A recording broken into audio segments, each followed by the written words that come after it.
নমস্কাৰ মিডিয়া 18 হৈতে ষ্টুডিঅ'ত মই প্ৰিয়ংকা ঢিঙৰ বৰভিতিত পুৱতিনিশা আৰক্ষী গুলীত নিহত কুখ্যাত অপৰাধী নিহত অপৰাধীটো হৈছে ঢিঙৰ হালকাঠিৰ জয়নাল আবেদিন নগাঁও আৰক্ষী আৰু ঢিং আৰক্ষীয়ে গ্ৰেপ্তাৰ কৰিবলৈ যাওঁতে আৰক্ষী আৰু ডকাইতৰ মাজত সৃষ্টি হোৱা সংঘৰ্ষত মৃত্যু হয় জয়নালৰ উদ্ধাৰ মাৰণাস্ত ডকাইতি চুৰি ড্ৰাগছ ধন দাবী হত্যাৰ লগতে বহু অপৰাধজনিত ঘটনাৰ লগত জড়িত আছিল জয়নাল আবেদিন নগাঁৱৰ এটা ডকাইতিৰ গোচৰত গ্ৰেপ্তাৰ কৰিবলৈ যাওঁতে আৰক্ষী আৰু দুৰ্ধৰ্ষ ডকাইতৰ লগত সৃষ্টি হোৱা সংঘৰ্ষতে নিহত হয় দুৰ্ধৰ্ষ অপৰাধী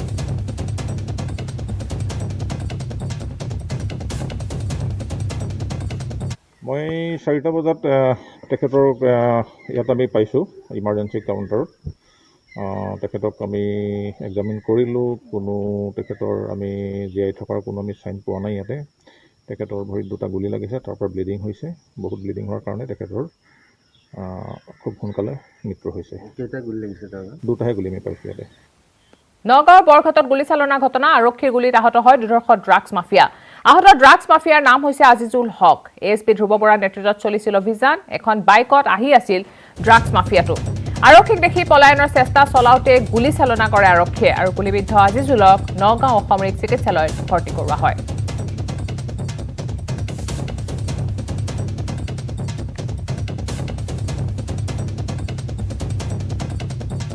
নগাঁৱৰ বৰঘাটত গুলীচালনাৰ ঘটনা সংঘটিত হৈছে আৰক্ষীৰ গুলীত আহত হৈছে দুৰ্ধৰ্ষ ড্ৰাগছ মাফিয়া আহত ড্ৰাগছ মাফিয়াটোৰ নাম হৈছে আজিজুল হক এএছপি ধ্ৰুৱ বৰাৰ নেতৃত্বত চলিছিল অভিযান এখন বাইকত আহি থকা আছিল ড্ৰাগছ মাফিয়াটো আৰু আহি থকা অৱস্থাতে আৰক্ষীক দেখি পলায়নৰ চেষ্টা কৰাওঁতে গুলীচালনা কৰে আৰক্ষীয়ে আৰু গুলীবিদ্ধ আজিজুলক নগাঁও অসামৰিক চিকিৎসালয়ত ভৰ্তি কৰোৱা হয়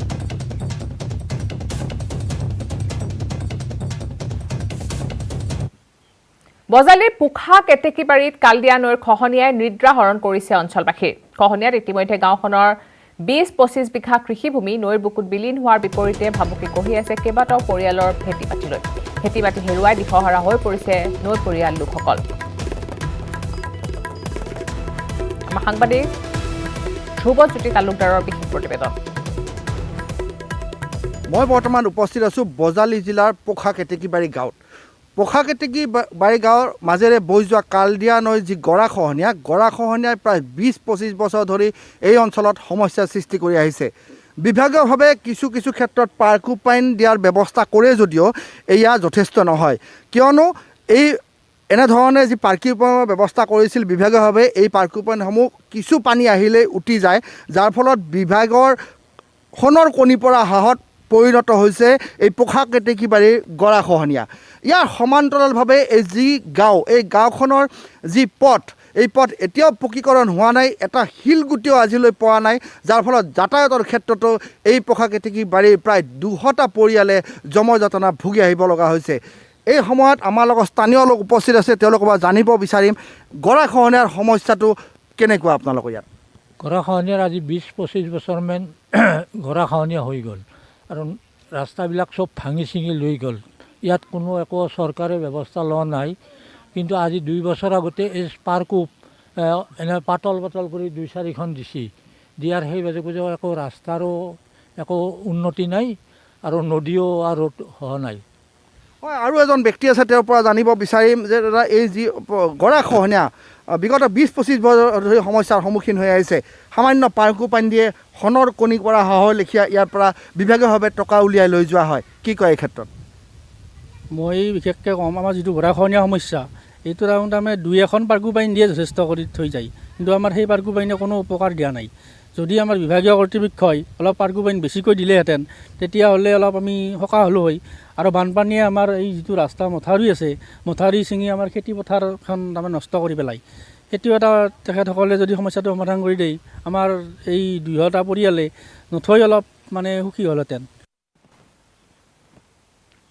জোনাইত ৰেলৱে বিভাগে পথ খান্দি পেলোৱাক লৈ তীব্ৰ উত্তেজনাৰ সৃষ্টি হয় পুৱাৰ ভাগত মুককচেলেক ৰেলৱে বিভাগে পুলিচ বাহিনীৰ সহযোগত সোণাৰীৰ জোনকাৰেং অঞ্চলত থকা এটা ৰেলৱে ক্ৰছিং অবৈধ বুলি জেচিবিৰে পথৰ 2 মূৰে খান্দি পেলোৱাত স্থানীয় ৰাইজে উত্তেজিত হৈ পৰে ৰেল বিভাগৰ এনে কাৰ্যৰ বিৰুদ্ধে তীব্ৰ প্ৰতিবাদ সাব্যস্ত কৰে শতাধিক লোকে তেওঁলোকে ৰেল বিভাগৰ বিৰুদ্ধে নানা শ্লোগান দিয়ে ৰাইজৰ দাবী এই ৰেলৱে ক্ৰছিঙৰ পৰাই দৈনিক হাজাৰ লোকে জোনাই মহকুমা সদৰৰ সৈতে বজাৰ সমাৰ বিদ্যালয় চিকিৎসালয় আদিৰ লগতে নানা কামত অহা যোৱা কৰে আৰু এই পথছোৱা খান্দি দিয়াৰ ফলত এতিয়া চিগা আৰু ৰাজাখান দুখন পঞ্চায়তৰ প্ৰায় 40খন গাঁৱৰ কেইবা হাজাৰ ৰাইজ বিপাকত পৰিছে। যিহেতু এই পথছোৱাই হৈছে এই 40খন গাঁৱৰ ৰাইজৰ অহা যোৱা কৰাৰ একমাত্ৰ পথ, কিন্তু ৰেল বিভাগে এই পথৰ দুয়োমূৰে খান্দি দিয়াত এতিয়া কেনেদৰে অহা যোৱা কৰিব বুলি ৰাইজে ক্ষোভিত হৈ পৰে। উক্ত স্থানত এটা ক্ৰছিং গেট নিৰ্মাণ কৰিবলৈ আৰম্ভণিৰ পৰাই 40খন গাঁৱৰ ৰাইজে দাবী জনাই অহাৰ পিছতো ৰেল বিভাগে কোনো গুৰুত্ব নিদিয়াৰ অভিযোগ কৰিছে। গতিকে অনতিপলমে ইয়াত এটা ৰেলৱে ক্ৰছিং গেট নিৰ্মাণ কৰি 40খন গাঁৱৰ ৰাইজৰ অহা যোৱা বাট যাতে স্থায়ী ব্যৱস্থা কৰি দিয়ে তাৰ বাবে দাবী জনাইছে।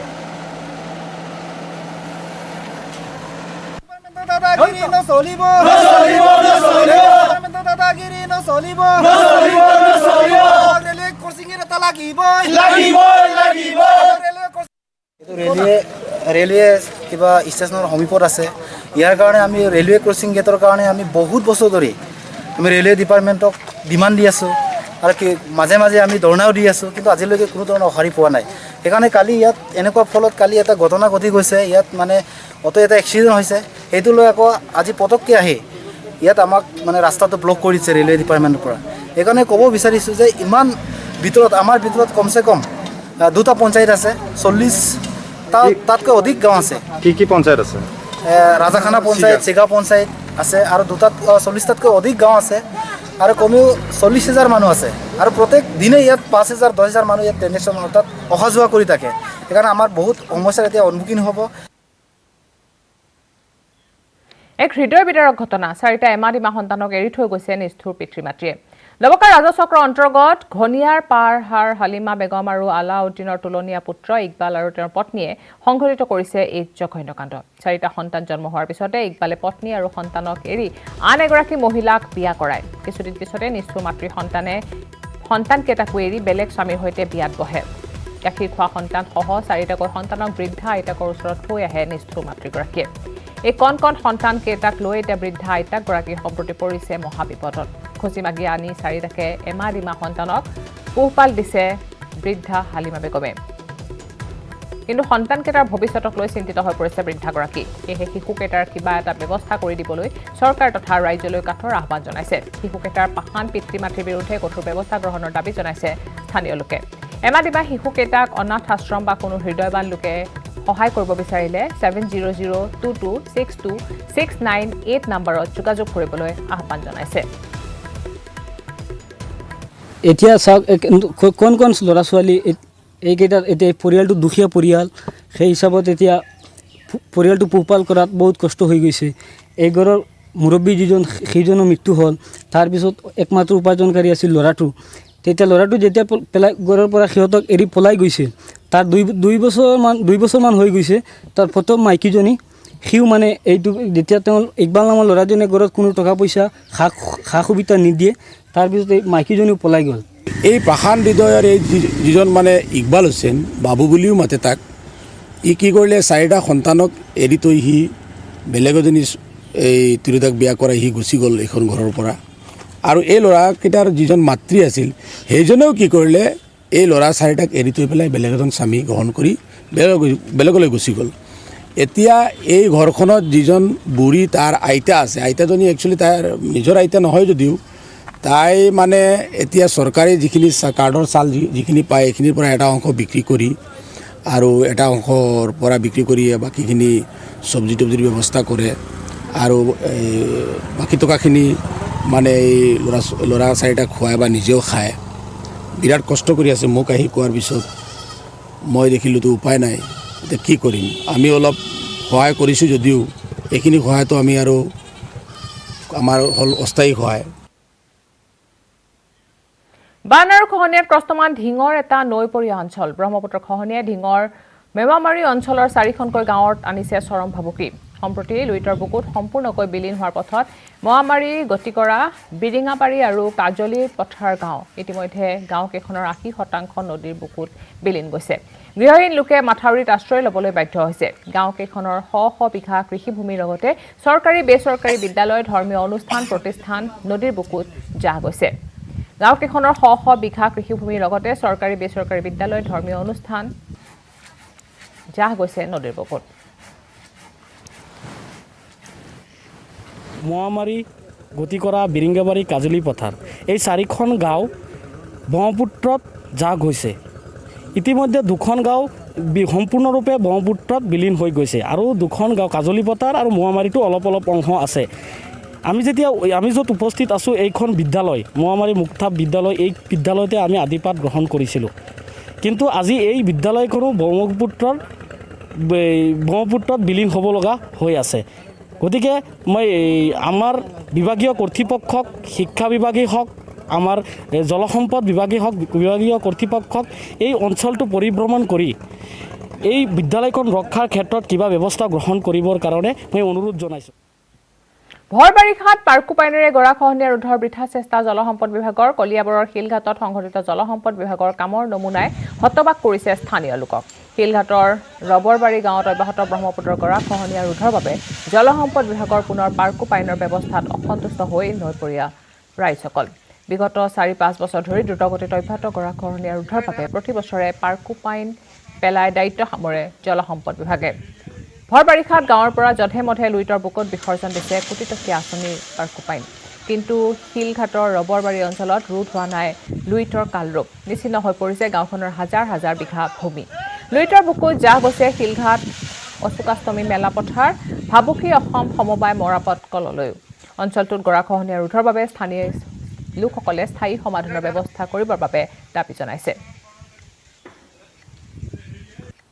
পাৰ্কোপাইনত টকা খৰচ কৰি পেলাই এই কামটো সফল হ'ব বুলি আমি আশা কৰা নাই বা সফল হ'ব বুলি আমি ভবা নাই, কাৰণ প্ৰতি বছৰে সেই কামকে কৰি আছে। কিন্তু কি হৈছে যে পাৰ্কোপাইনতে এইটো কথাটো আজি ইমান বছৰে যে চলি আছে, কিয় চলি আছে আমি অকণ চিন্তা কৰিব লগা হৈছে। অসমত বলিউডৰ মোহময়ী অভিনেত্ৰী ছাৰা আলী খান অসম আৰক্ষীৰ উত্তৰ গুৱাহাটীত থকা মান্দাকটা কমাণ্ডো বেটেলিয়নত এক শ্বুটিঙৰ বাবে আহিছে বলিউডৰ মোহময়ী অভিনেত্ৰী ছাৰা আলী খান। অসমৰ মহিলা কমাণ্ডো বেটেলিয়ন বীৰাংগনাৰ আধাৰত নিৰ্মাণ হ'ব লগা এখন তথ্যচিত্ৰৰ বাবে শ্বুটিঙত ব্যস্ত অভিনেত্ৰীগৰাকী। মান্দাকটা কমাণ্ডো বেটেলিয়নত শ্বুটিঙৰ সময়ত কেমেৰাত বন্দী হয় অভিনেত্ৰীগৰাকীৰ ফটো। উল্লেখ্য যে অসমৰ বীৰাংগনা কমাণ্ডো বাহিনী দেশৰ ভিতৰতে সুদক্ষ আৰু সাহসী মহিলা কমাণ্ডো বাহিনী ৰূপে সুনাম আছে।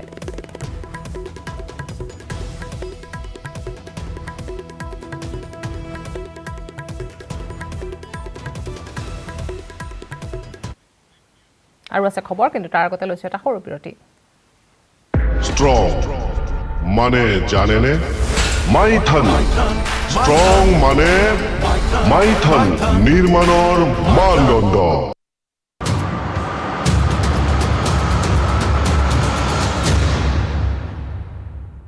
নিউজ হেডলাইন আগবঢ়াইছে পেট চফা আয়ুৰ্বেদিক চূৰণ। পেট চফা প্ৰতিদিনে মজা।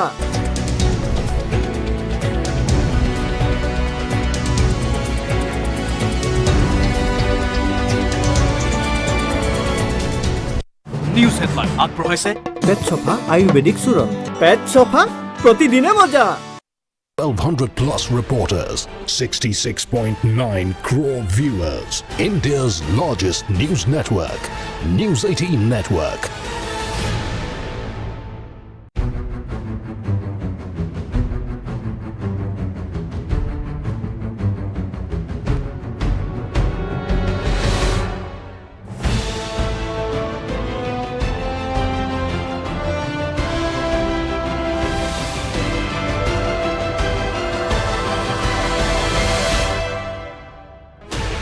Sixteen channels, 15 languages, 26 states, 1200 plus reporters, 66.9 crore viewers. India's largest news network, News 18 Network.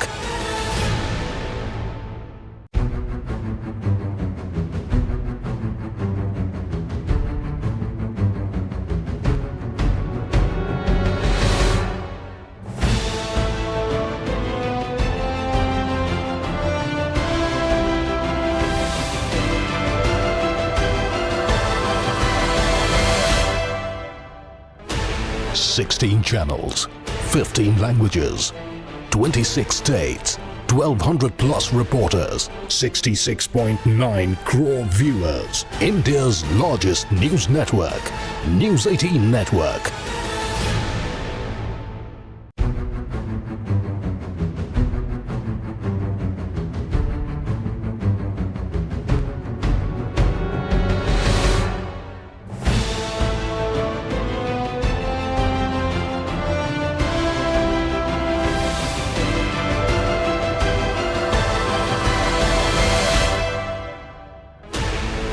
16 channels, 15 languages, 26 states, 1,200 plus reporters, 66.9 crore viewers. India's largest news network, News 18 Network.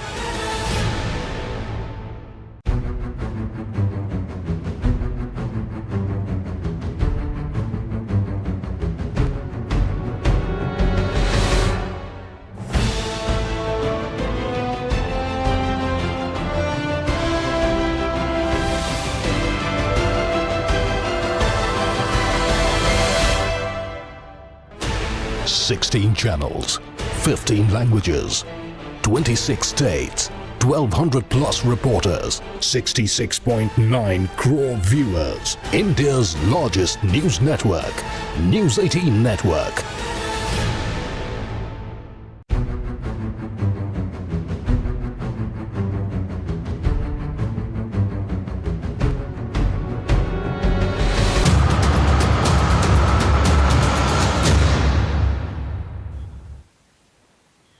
অহা বুধবাৰৰ পৰা ৰাজ্যত নতুন এছপি 7 জিলাক বাদ দি বাকি জিলাত হ'ব কিছু শিথিল 3 বজালৈ খোলা ৰাখিব পাৰিব দোকান পোহাৰ বিয়লি 4 বজাৰ পৰা জাৰি হ'ব সান্ধ্য আইন 100ৰো অধিক কেছ হোৱা জিলাত থাকিব নিষেধাজ্ঞা গুৱাহাটীত 250 কেছৰ অধিক হলে থাকিব নিষেধাজ্ঞা ৰাজ্যৰ 7 জিলাত অব্যাহত থাকিব বিশেষ নিৰ্দেশনা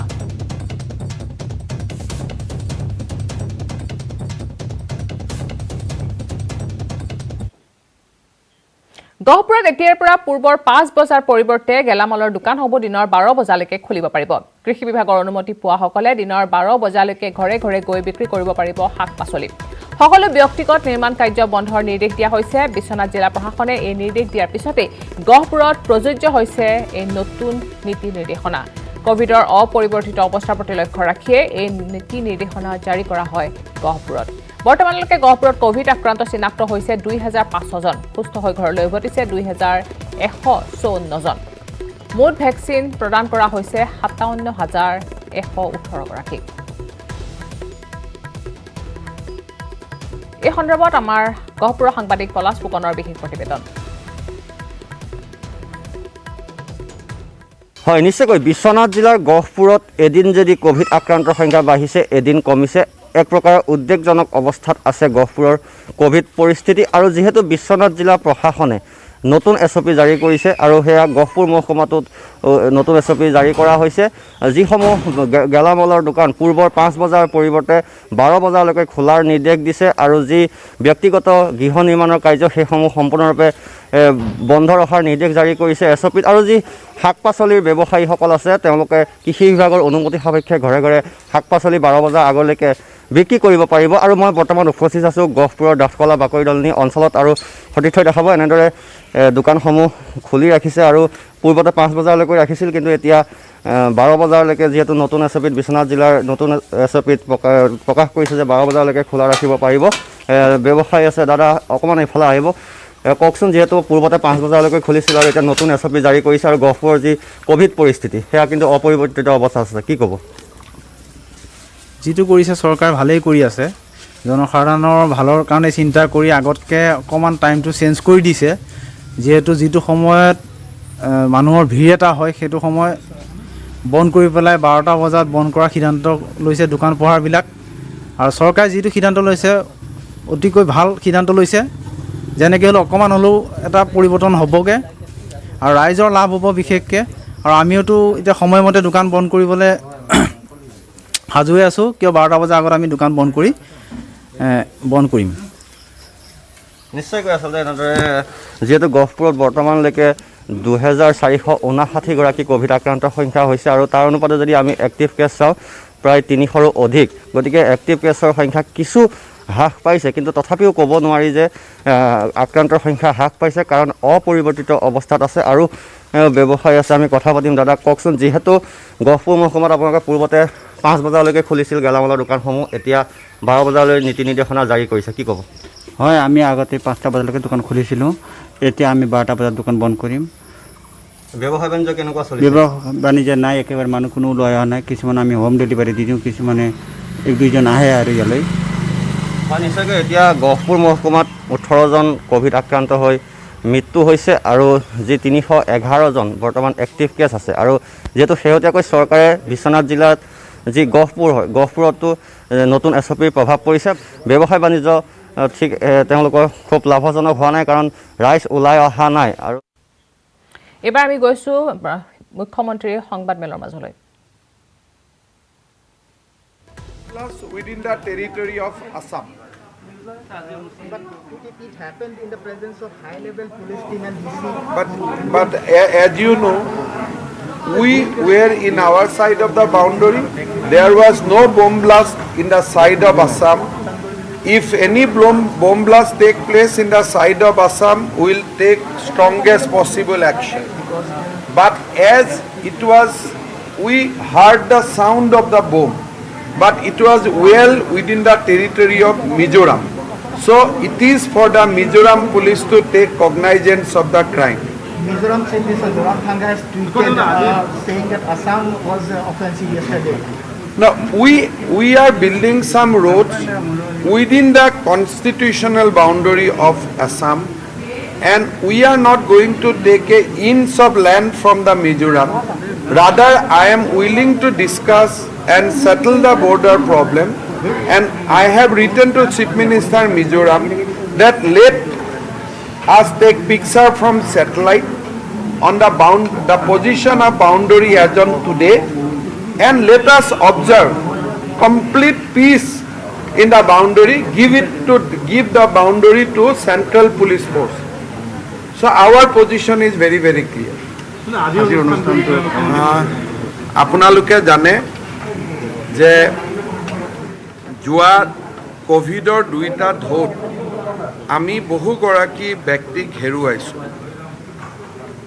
তেখেতসকলৰ পোনপ্ৰথমতে মুখ্যমন্ত্ৰী সাহায্য পুঁজিৰ পৰা সংগৃহীত ধনেৰে আমি কোভিডত মৃত্যু হোৱা অনাথ সন্তানসকলক কিছু সুৰক্ষা দিয়াৰ বাবে প্ৰয়াস আৰু প্ৰচেষ্টা কৰিছিলোঁ পৰৱৰ্তী পৰ্যায়ত কোভিডত যিসকল আই মাতৃ স্বামীহাৰা হ'ল তেনেকুৱা 876 গৰাকী মহিলাক আজি আমি 2.5 লাখ টকা কৰি এটা অকণমান আমি সাহায্য আগবঢ়াইছোঁ মুখ্যমন্ত্ৰী সাহায্য পুঁজিৰ পৰা কোনো মৃত্যুকে টকাৰে জুখিব নোৱাৰে টকাৰে ক্ষতিপূৰণ দি শেষ কৰিব নোৱাৰি তেওঁলোকৰ লগত আমি আছোঁ মোৰ সমবেদনা জনাইছোঁ অসমৰ ৰাইজৰ সমবেদনা জনাইছোঁ আৰু এই 876 গৰাকী আই মাতৃৰ হাতত অকণমান ক্ষুদ্ৰ ধন ৰাখি 2.5 লাখ টকা আমি তুলি দিছোঁ